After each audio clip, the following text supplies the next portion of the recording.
All right, you're good. Okay. Hi, I'm Mrs. Marinoff. Brendan was in my class sophomore and junior year for Cult Lit English. So the first question is, do I ask a question? Okay, what type of student was I? I think Brendan was a student who definitely improved from sophomore year to junior year. You were generally good about your work completion. You did really well, especially on the multiple choice tests with the reading passages, if you remember those, or the test preparation. You were like the top scorer every time we did those. So I think, especially if it was something that you were interested in, you did a really good job with it. Second question is, what accommodations did you use? I think occasionally you used extended time, but not that often.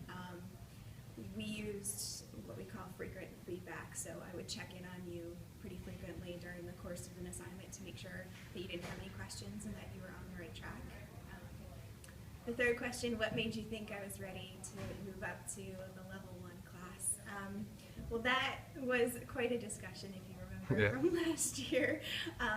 That was a conversation and a decision made with Mrs. Fitzgerald, who was the history teacher, so we kind of talked about it together, and part of it was the scores that you were getting for the practice HASPA tests, and part of it was the fact that when we had a discussion about what you wanted to do in the future, you talked about how you wanted to go to a 4-year university.